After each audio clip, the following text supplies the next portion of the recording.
মহেশতলার ঘটনা দেখিয়ে দিয়েছে দুটো জিনিস। একটা হচ্ছে বাংলাদেশের যে ঘটনা আজকে দেখা যাচ্ছে, আগামী দিনে পশ্চিমবাংলায় সেই ঘটনা ঘটতে যাচ্ছে।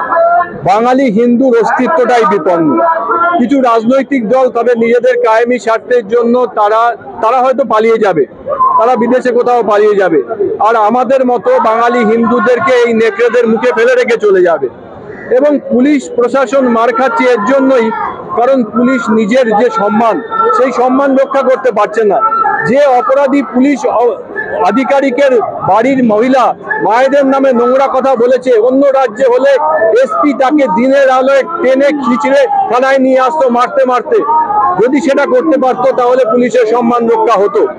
বাঙালি হিন্দু এর জন্যই রাস্তায় নেমেছে। বাঙালি হিন্দু নিজেকে রক্ষা করবে, যদি প্রয়োজন হয় পুলিশের বাড়ির মা বোনেদেরকেও আমরা রক্ষা করব, তার জন্যই বাঙালি হিন্দু আজ রাস্তায় নেমেছে। দেখুন, আগে আমরা মনে করতাম যে মোথাবাড়িতে হচ্ছে কলকাতার লোক সুরক্ষিত, মনে করতাম বাদুড়িয়ায় হচ্ছে কলকাতার লোক বেঁচে রাখবে, কি আমার পাড়ায় তো কিছু হবে না। এখন মহেশতলায় যখন হয়েছে তখন মনে হচ্ছে মহেশতলা খিদিরপুরের কাছে, আমার কাছে কিছু হবে না। আমরা মূর্খের স্বর্গে বাস করছি। এই নেতারা নিজেদের এক পা বাইরে রেখে দিয়েছে। তারা সোনা কামিয়ে এই চাকরি লুটের টাকা নিয়ে বাইরে চলে যাবে, আর এখানকার হিন্দুদেরকে এই নেকড়েদের মুখে ফেলে যাবে। প্রতিবাদ আরএসএস করছে। বাঙালি হিন্দুর বিরুদ্ধে, বাঙালি হিন্দুর ওপরে যদি একটা আঘাত আসে, আরএসএস প্রতিবাদ করবে। যতদিন করবে, একটা আরএসএস এর কর্মী, একজন স্বয়ংসেবক বেঁচে থাকলেও করবে, শেষ দিন পর্যন্ত করবে। সেটা উনি বোঝেন, তার জন্যই করছেন। বাঙালি হিন্দুরা তাহলে কোন দিকে যাচ্ছে? বাঙালি হিন্দু, দেখুন, এটা বিবেকানন্দ, রবীন্দ্রনাথ ঠাকুর, সুভাষচন্দ্রের জায়গা। বাঙালি হিন্দু লড়াই করবে, বাঙালি হিন্দু নিজেদেরকে রক্ষা করবে, নিজেদের বাড়ির মা বোনেকে রক্ষা করবে, যদি প্রয়োজন হয় পুলিশ প্রশাসনের আধিকারিকের বাড়ির মায়েদেরকেও রক্ষা করবে।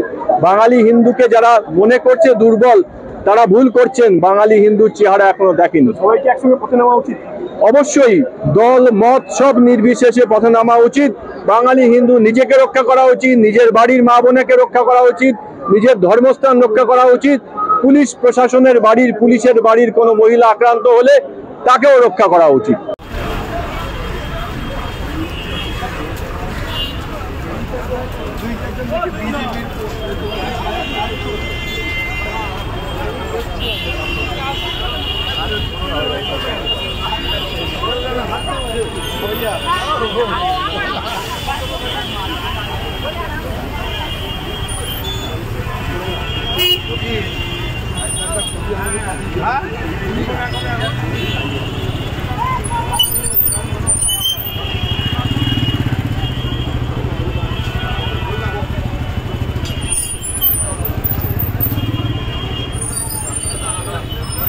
গল্প হচ্ছে কিন্তু